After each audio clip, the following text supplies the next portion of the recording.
তো নমস্কার বন্ধুরা, জয় হিন্দ। এখানে একটা ছেলে কমেন্ট করছে, বলছে দাদা 2026-এ এইচএস পাস করলাম, বলছে আমি এরপর কলেজে ভর্তি হব নাকি আমি এসএসসির জন্য চেষ্টা করব। দেখো, পড়াশোনার একটা দাম আছে। তুমি যদি মনে করো আমি অফিসার র্যাঙ্কের জন্য যাও, অফিসার র্যাঙ্কের জন্য, তাহলে তোমাকে ইংলিশ 100% ভালো দরকার আর হিন্দি 100% ভালো দরকার। তাহলে তুমি গ্রাজুয়েশন করো, কলেজে পড়ো। আর তোমার যদি ইংলিশ আর হিন্দি কমজোর আছে, তাহলে তোমার কলেজে পড়াশোনা করে কোনো লাভ হবে না, এটা আমি গ্যারেন্টি বলে দিচ্ছি। তুমি এসএসসি জিডির জন্য যেটা চেষ্টা করছো, সেটা তুমি কনস্টেবলে তুমি পেয়ে যাবে। তার কারণ আমি বলে দিচ্ছি, এসএসসি জিডির জন্য যারা চেষ্টা করছে তারা ম্যাক্সিমাম উচ্চ মাধ্যমিক পাস ছেলে, অথচ কলেজ পাস ছেলেও এসএসসির জন্য চেষ্টা করছে। কেন চেষ্টা করছে?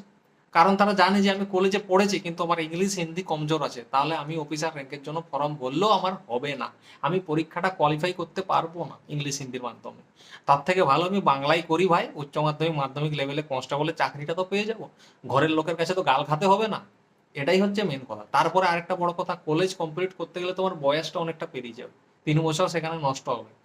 তখন কি হবে, তুমি এদিকে মেকআপ করতে পারবে না। এটাই হচ্ছে সমস্যা। তাই বলবো যে এখন থেকে লেগে থাকো, বই কিনো, রানিং করো, সব কিছু তোমার যা প্রসেস আছে সেইগুলো মানো, খাবার দাবার ঠিকঠাক রাখো, অবশ্যই হয়ে যাবে। ভিডিওটা ভালো লাগলে চ্যানেলটা সাবস্ক্রাইব করবে, ভিডিওটা শেয়ার করবে।